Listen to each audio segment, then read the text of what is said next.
Shalom, Jemaat GSKI, Betani, dimanapun Anda ada dan berada. Puji Tuhan, hari ini kita berjumpa lagi dalam program Masih Ada Tuhan. Puji Tuhan, hari ini saya menyampaikan renungan firman Tuhan yang saya beri judul Kuat Mengatasi Keberhasilan. Saudara-saudara, ada orang-orang tertentu dia tidak kuat ketika harus menghadapi masalah dan pergumulan di dalam hidupnya. Ternyata di dalam hidup ini tidak hanya orang-orang yang mengalami masalah dan pergumulan yang tidak kuat menghadapi itu semua. Ternyata ada orang-orang tertentu juga tidak kuat ketika dia menghadapi keberhasilan yang ada dalam kehidupannya. Maksudnya bagaimana, Pak? Sebuah contoh, ada orang-orang tertentu ketika hidupnya biasa-biasa, pekerjaan dan keuangannya juga biasa-biasa, dia sangat setia kepada Tuhan. Dia punya waktu untuk melayani, dia bisa beribadah dengan sungguh-sungguh. Tetapi ketika hidupnya diberkati oleh Tuhan, ketika dia mencapai sebuah kesuksesan, ketika pekerjaan dan keuangannya menjadi jauh lebih baik, akhirnya mereka semakin repot, mereka semakin sibuk. Akhirnya mereka lupa kepada yang memberi berkat. Yang dikejar bukan yang memberi berkat, tetapi yang dikejar adalah berkatnya.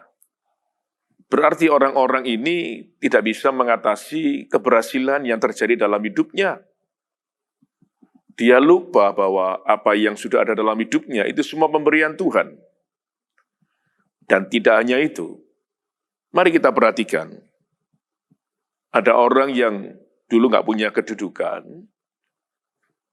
dia nggak punya kekuasaan, dan dia nggak punya jabatan.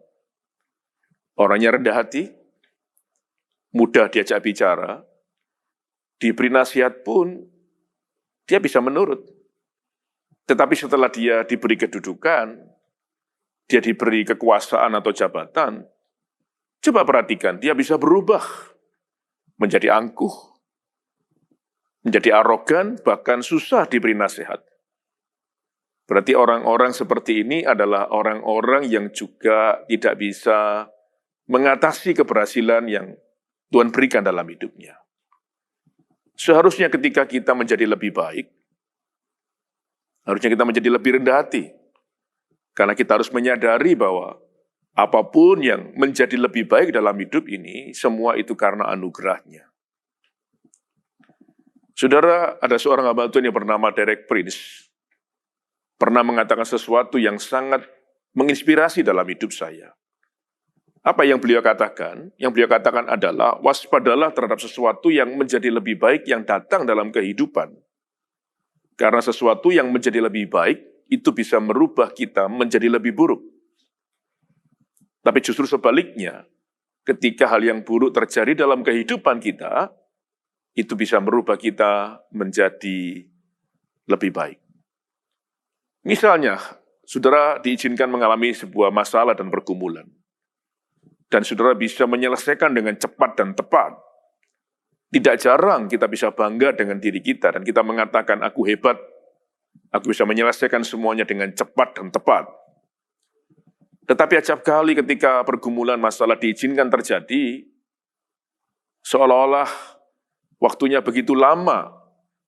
Kapan selesainya? Kapan berakhirnya? Tapi justru di sanalah Tuhan ingin mengajarkan kepada kita, supaya kita diproses, sehingga pada waktu masalah itu selesai dengan kurun waktu yang mungkin cukup lama, membuat kita akhirnya berpikir bahwa masalah ini selesai ternyata bukan karena kekuatan kita, tetapi karena Tuhan yang menyertai kita, karena Tuhan yang menyelesaikan dalam hidup kita. Nah, saudara-saudara, hari ini kita perlu belajar bahwa ternyata sesuatu yang baik, kalau kita tidak waspada, bisa membuat kita berubah menjadi buruk. Tidak jarang, bahkan kita bisa berubah menjadi sombong. Tidak jarang kita bisa berubah menjadi tinggi hati. Di dalam Alkitab ada sebuah contoh tentang Raja Uzia dituliskan dalam 2 Tawarik pasal 26 ayat yang kelima.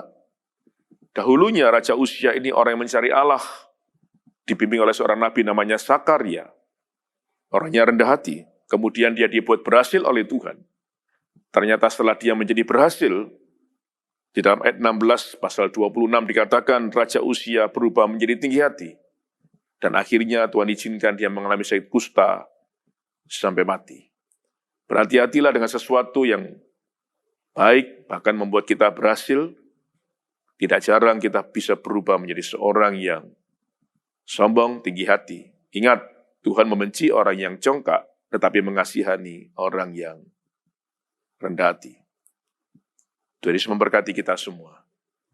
Amin.